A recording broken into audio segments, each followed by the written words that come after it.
Let's stop pretending The Lord of the Rings is a neutral fantasy epic and call it what it is. The Lord of the Rings is a 9-hour, 3-film symposium on male insecurity that's hosted in a landscape aggressively allergic to women with agency. Because what is the Fellowship really?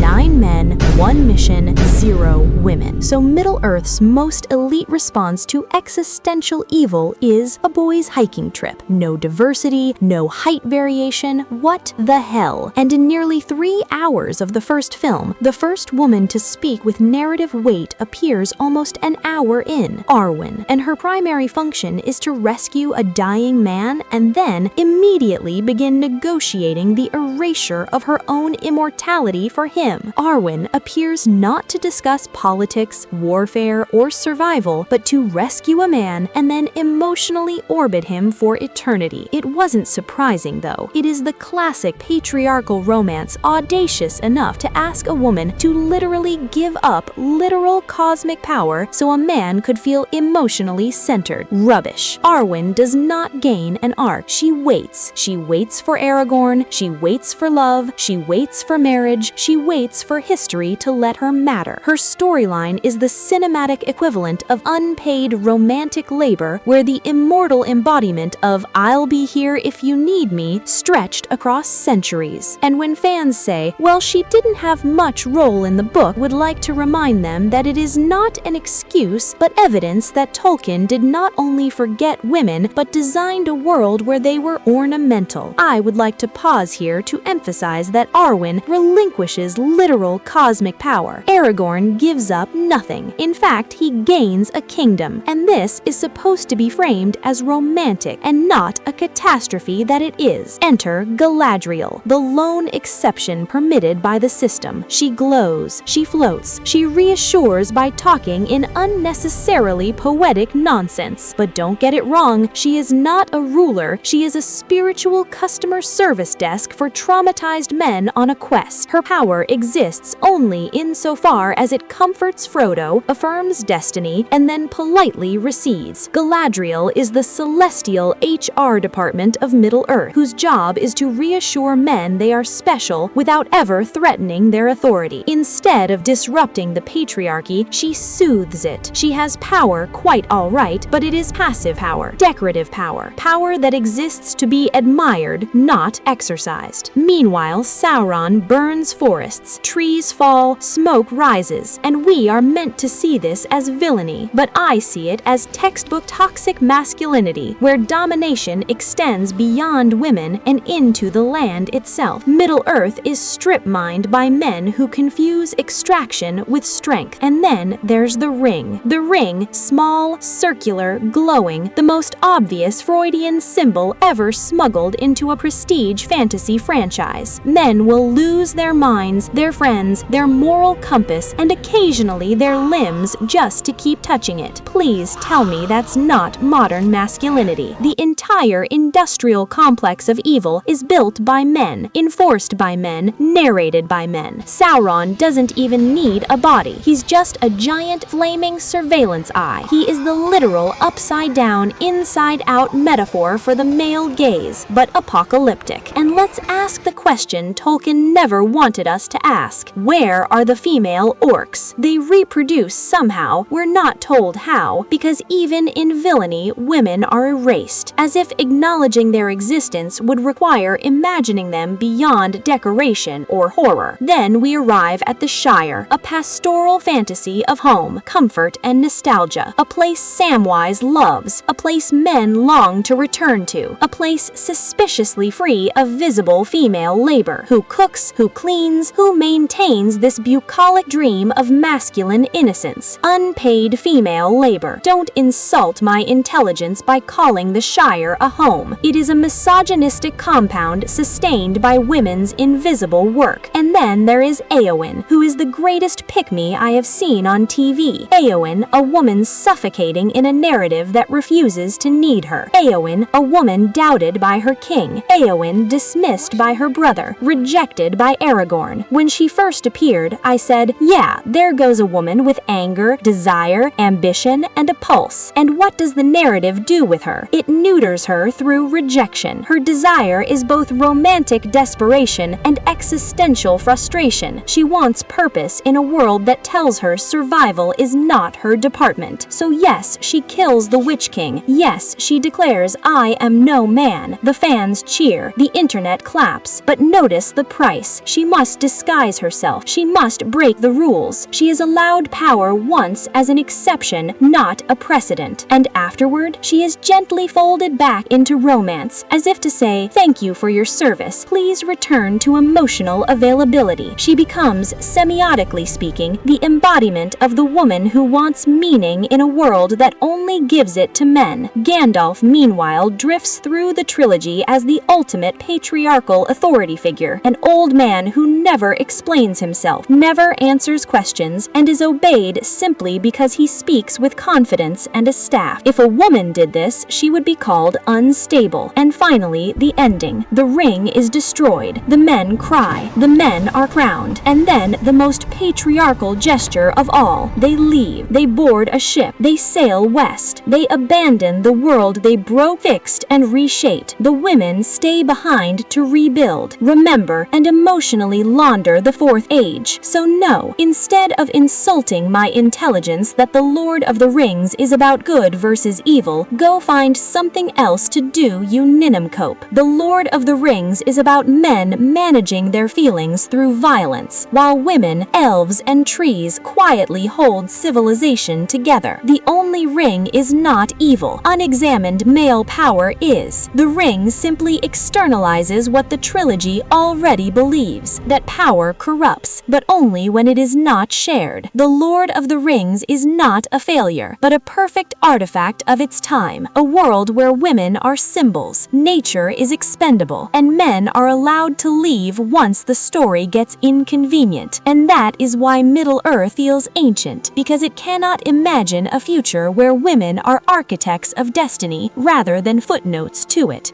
I am Vera Karpova, and I hate the patriarchy.